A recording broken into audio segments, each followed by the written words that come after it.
Welcome to Graham Kerr's Kitchen. It's really two programs in one. This is a series that appeals to your creative side. Food that is sumptuous stuff. How can that be?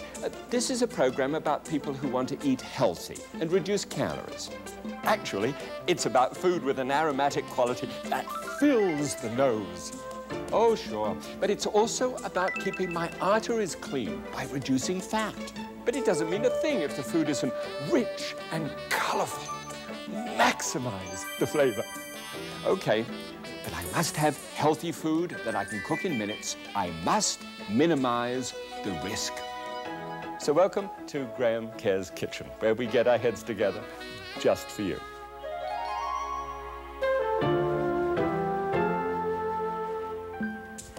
Well, you're very welcome once again. I'll tell you what I've got for you today. Trout, okay? Now, if you've never cooked a trout and you thought there's too many bones in that wretched thing to be able to get down to, I'll show you how to get them out. And also how to poach. And this looks almost like it's a television set, but it's really not. This is a microwave. This is the first microwave in my whole career that I've ever had in the kitchen. And I'll tell you the reason for that. I was a bit of a snob about it, I think, basically. And whilst I was at Cornell University and teaching there in 1974, with the whole graduating student class, we actually got together and went through all the basic methods of cookery that there were, and about 74, and compared the microwave to how it was done under conventional cooking. And only one came out right, which was poaching fish. And this is the way I'm going to use it at the present moment. No, I'm getting a little better at it now, and microwaves are improving. Okay, little bits of mushroom on top of a thick fillet of trout, freshly cooked, hawked out of a little tiny pond where it's been feeding on delectable little organic things. Little dustings of green on the top, pale green here, with some streaks of yellow in it, not really the way it is, but that's the only way I can characterize it, of braised celery hearts. Do you love that? A braised celery heart, which is done in the fish stock to carry the same flavor. A pilaf of rice on the side, also with the same flavor migrating across there. And to cap it all off, a buttery yellow sauce that for all the world you say, Graham, you've gone crazy. It's swimming in butter, which of course it isn't. It's going to swim in saffron instead. All right? Interested? Come on, show you how it's done.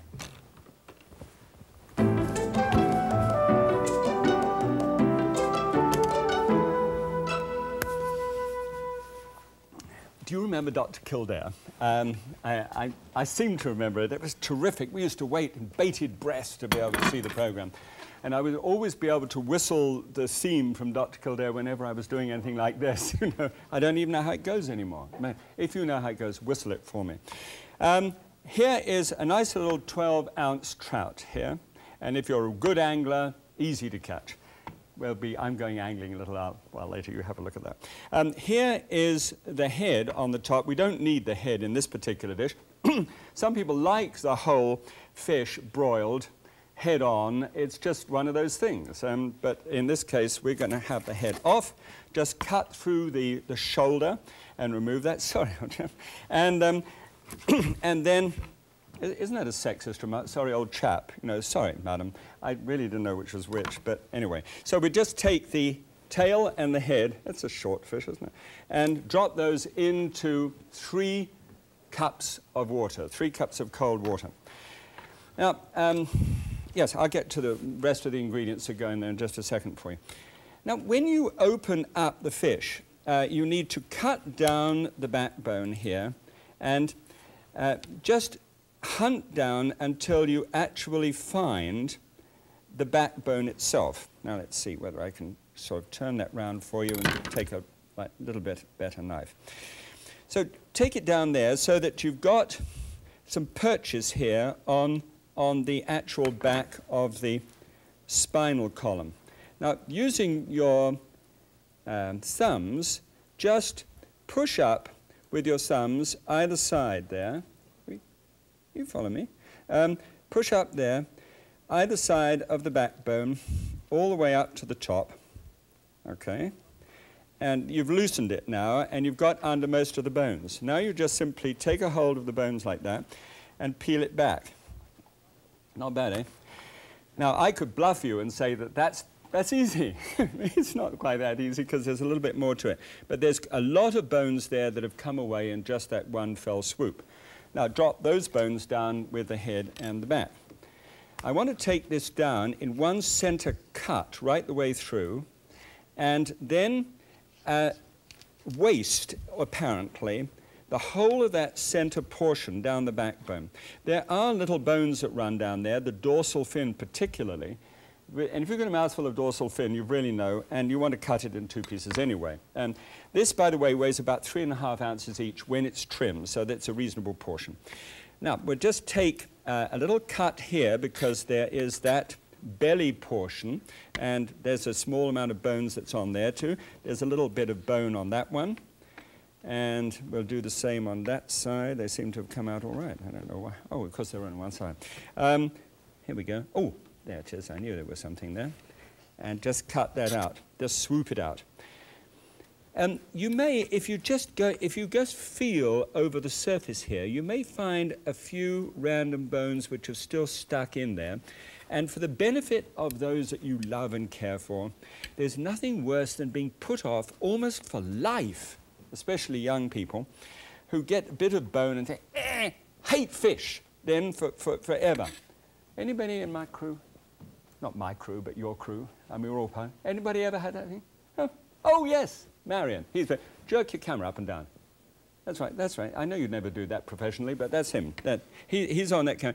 And that means that he's been put off fish for the whole of his life because of a bone. Oh, Marion, this is for you. Every little bone is taken out there, nice, clean, drop them all in, so you're wasting absolutely nothing. Then get a plate and lay the fillet out. Don't rinse it or anything else like this. If you over-rinse fish, you can take away the glorious, gamey, fresh flavor of a really good fresh fish. But you can wash your hands. Great. Now, over the top of this, what we do next. The sauce, the stock, which is going to be the thing which carries through the whole dish here, is going to be made from the same ingredients which are going to go with the actual presentation. Remember, as I told you, there's going to be some celery. Well, here we take the top parts of the celery and just very quickly chew a knife blade through it, just roughly hack it up. This is the top, obviously, of a heart of celery. This is the heart of celery, and those were the pieces which extended from it, so you don't waste anything. Get back to the heart in a second. Now, there's 4 stalks there, and drop that down on top of the fish bones, turn the heat on, and we're going to bring that to the boil for about 25 minutes, no more than 25 minutes. There's something strange about fish bones, you know. When you cook them for more than 25 minutes, they go bitter. And it really defeats the whole object of the exercise, so only 25. Here, stalks from mushrooms, and I've got 8 mushrooms, so those are just simply taken out of stalks and popped into the top. Nearly spoiled the recipe. And then a little herb in here, or herb. This is a bay leaf, and so bay leaf and 1 teaspoonful of thyme. And that can be dried or fresh, it's perfectly all right. Just a little bit more if it's fresh. And stir that in together. And when that's cooked, it's a bit of a shock actually, but it does look like this. And it's had that 25 minutes cooking, and it has the most wonderful woodsy kind of aroma to it. It smells as if it belongs in a pond, which is not brackish, you know. And then pour that off into the top. I know this is a little sordid, but that's the way it is. And just put it on one side. And it's quite nice stock here. And I'm going to pour that through there. I want to get 1 cupful out of that. The rest of it I would keep for making the rice pilaf, okay? Because I'm going to cook rice, a little onion, and then some long-grain basmati rice, and then saute the onion, and put the rice on the top and saute that together, and then slosh the oil, slosh this couple of cupfuls of stock on top of it, put it into a hot oven where it is at the present moment. You'll see it in a second. Okay, good. So here is the cup, and that cup is going to be poured into that small pan there. going to add something more to it in a moment, but I just want to heat that up and get that going. That's going to make the sauce, that saffron sauce that we talked about. All right, now, little mushroom caps. This mushroom, I've got 8 mushrooms, and we took the stalks out, but now we're going to deal with the mushroom itself. So we take that mushroom and put it with the other 8 mushrooms. And a little while ago, just before we started, I popped into the microwave there the celery heart. Celery heart's quite tough, but if you cut it in 2 like this, you've got this new shoot growing in the middle, and it makes the most marvelous braised vegetable. By braising, you put it into a stock, strangely, the same stock that we've been making from the same bones, carrying through the whole thing. This is how you do it. You put it into a dish, and you put that stock on top, and put it into the oven, and you cover it with a little piece of wax paper. Then you give that 10 minutes, and then you open the door, strangely, and turn it about 45 degrees, and then give it another 5 minutes. By doing that, you make sure that it goes through the whole of that quite large, thick piece of vegetable. It needs that little bit of an angle, as many, you know, books like this will show you. All right. Now, we take this out. What's so wonderful about a microwave is that it heats up food and cooks it, but it doesn't necessarily make the dish too hot to handle, which I think is fantastic.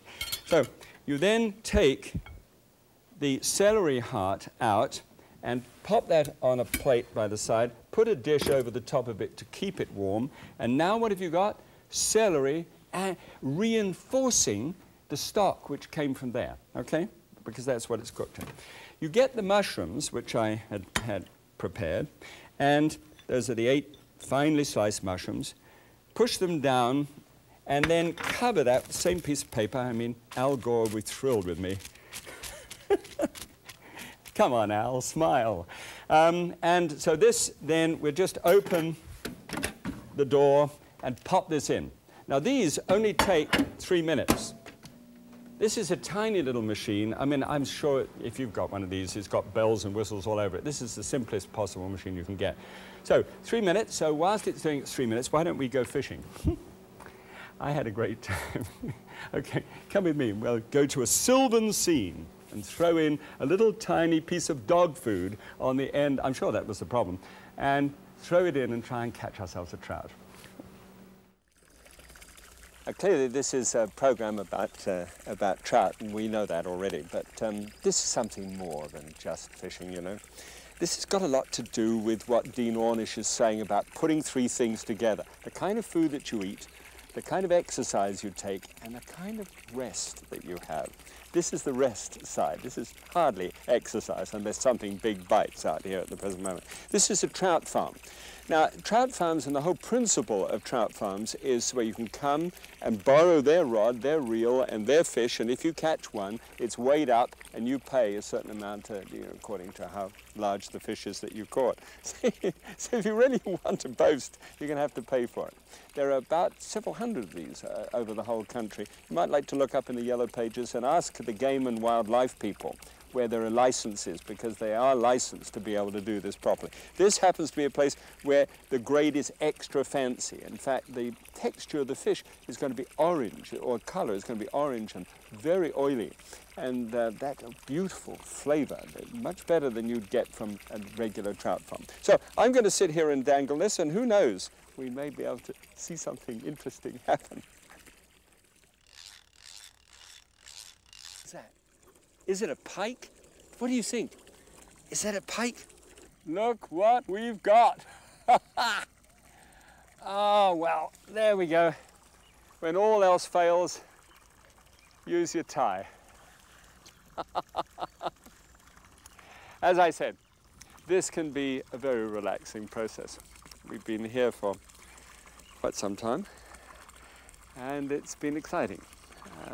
I'm told there are several hundred fish down there, and they won. Back to you, Cook. I mean, I should have had my son Andy. I mean, he would have caught a turbot out of that same thing. I just don't know. I'm just not qualified to be able to fish that. I can cut them up, but not catch them. All right, let's see what we're doing. We'll get this. This is just finished with the 3 minutes, and we should be able to take it out in hand. That's right. And here we've got an interesting thing that happens. The mushrooms obviously have given up a certain amount of the ghost in the flavor department there. But I want to just pull up the fish and dump the mushrooms on top of the fish. Now you see that the color of the stock has actually changed. That's because the mushrooms have you know, given their flavor to it. Now distribute these evenly and attractively over the top, and they're fairly hot, but they're not too bad. Okay.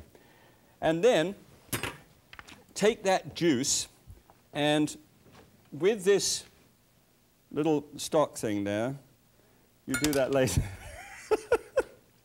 Ah, dear. Who says that fishing is the only thing I don't do? And pour that on top. Now you've really got a dish swimming. You poke the fish down so that it's all completely under, and you take 4 ounces of peeled shrimp, peeled baby shrimp, and you distribute those over the top. Doesn't that look nice? Doesn't that look nice? And then a tablespoonful of dill, of fresh dill, scattered over the top, and a little bit of freshly ground white pepper, always freshly ground, and just a dab of the salt over the top. Great. Open the door once again. And don't forget the paper. Paper flush down on top. Press it down so that this is a waxed paper. And the seam, when it comes up under it, you see, and really gets in there and does a wonderful job. Now, in this case, depending upon the power of your machine, you can either set it at 6 minutes or at 4 minutes. Now, sorry about that, but consult your book and you'll know by your microwave just how powerful it is. This isn't very powerful, but I'm going to give that 4 minutes. Great. Now let's have a look at the sauce, because this is the most important part of this dish. What we do is we simply take a little arrowroot and the water here, and we put 1 tablespoonful of water on top of the arrowroot. What's the time I got? Oh, I think we're entitled to some magic. Would you mind some magic? I mean, there are times when I just thought 4 minutes. Gosh, that's going to run into the next program. Ready? Magic!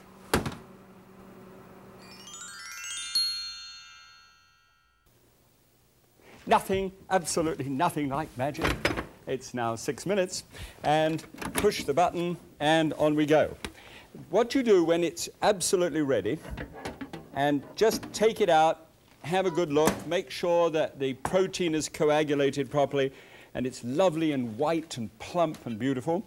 Then take a small piece of muslin like this, little tiny saucepan, and then hold on to the fish as you tilt it, but tilt the sauce from the pan, because it's full of fish now and it's really perfect. Pour that out, bring that to the boil, and this is going to finish our sauce. Now, sauce, because I want to make it look like a saffron sauce, actually I want to make it look like a butter sauce, you take a bit of saffron on the tip of a knife blade like that, just drop that down, maybe just a little bit more, and it's very expensive, but boy, does it ever color things that beautiful color. Raise the heat, and here you remember I was just stirring this, which is the little arrowroot mixed up with some water, and draw it from the side of the stove, pour that in on the top, and there's about a cup there to a tablespoonful, and that should be as thick as it should be, because it's got to have the texture like butter. Just bring it up to the boil. Doesn't actually need to boil because of the type of dish that it is. But let's have a look and see how all of this can come together. You could serve that, if you like, straight up as a dish, or you can take a nice fillet out of the 4 that you have, lay it out onto the dish, take a beautiful piece of braised celery, pop it on the side, roar over to your oven where you've got the pilaf all done, as we described a little earlier, and it's in the book, by the way. And for this, we need a spoon. Just take a spoonful of the rice, pop it on the side like that, and now what you do is put some dill over the top of the whole thing, perhaps a little parsley as well as that, rain it down. Here, now, just have a look at the sauce. See it? Boiling up like that. Pour it boiling hot over the top. See how it makes everything glisten? Doesn't that look like butter is swimming in it? Graham, wrong. Right. Yeah, I'll show you how much fat there is in that one. Come on through. Now, the actual classic to compare this, I just did this dish years ago. Loads of butter on it. Very nice, but let me show you what the numbers are when you compare them. It was 659 calories, and this is now sunk to 274. Fat was 41 grams, down to 8. Carbohydrates, 3. That's good news for those who count those. 26% of calories from fat, on the upper edge for me. 137 in cholesterol, which is good, and only 318 for sodium. And look at the sodium in that original one. Boy, I was into Ariel top dressing in those days. Now, you don't really need a fork, a knife for this, but it is, look at the butteriness of it. And the smell, it's really like a forest. Oh, that's so succulent. It's all down my chin. Great idea. Do try it, please.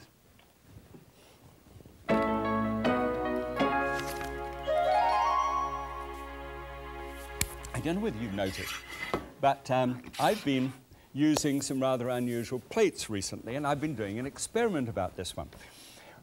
When I was really young, I was about 14, and I was a commie waiter. That doesn't mean a communist waiter. I mean, it was just a really short little waiter, wears a long apron and things like this. You just put the plates down on the table for the waiter.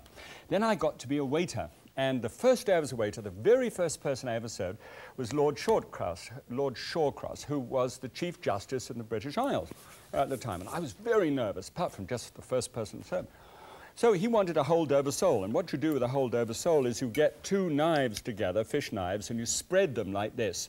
And you actually bring them back to the point of balance, and you lift up this buttery over sole, and you serve it onto the plate like that. Well, I did it perfectly, and I was really nervous.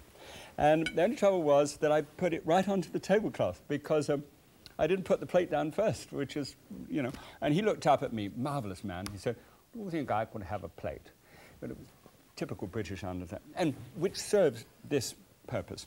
I wanted to talk about plate sizes because you see how small this plate is in comparison, yet its usable space is 8.5 inches by 7 inches. Now this much larger plate, isn't that amazing? 8.5 by 8.5 inches. It's 1.5 inches more space. Do you know something? When you are used to serving food on a particular size of plate, you can actually cut the amount of food, the actual portion size on the food. You don't want anybody else to hear this, but this is just for you and me. By 20%. You can actually drop it down. You know nowadays that you and I have been talking a lot about taking the meat portion where it used to be 6 ounces, maybe, or 4 ounces, and dropping it down to 2 ounces. Now the plate volume has a great deal to say for this. I chose this plate. Now I'm unashamedly trying to promote the idea of a plate. Notice this plate is almost like a bowl. It comes up around the top. It doesn't flatten out, but it is longer this way than this way, so that it has a sort of almost oval look to it. If I hold it up before you like that, you can see how it goes up at the edges. I call that the smiler. See, when you smile like this. So that's the smiler. Now, what happens is when you've got pasta or a dish with more juice in it than normal, and that's the kind of food that we're doing, and broths and things, you can actually cook and put the broth on there without it spilling out all over the table. So please look for these. Say to somebody, "Give me a smiler. I want that kind of plate." All right, for the family. God bless. Well, and of course it's time to wash up. God bless, see you next week.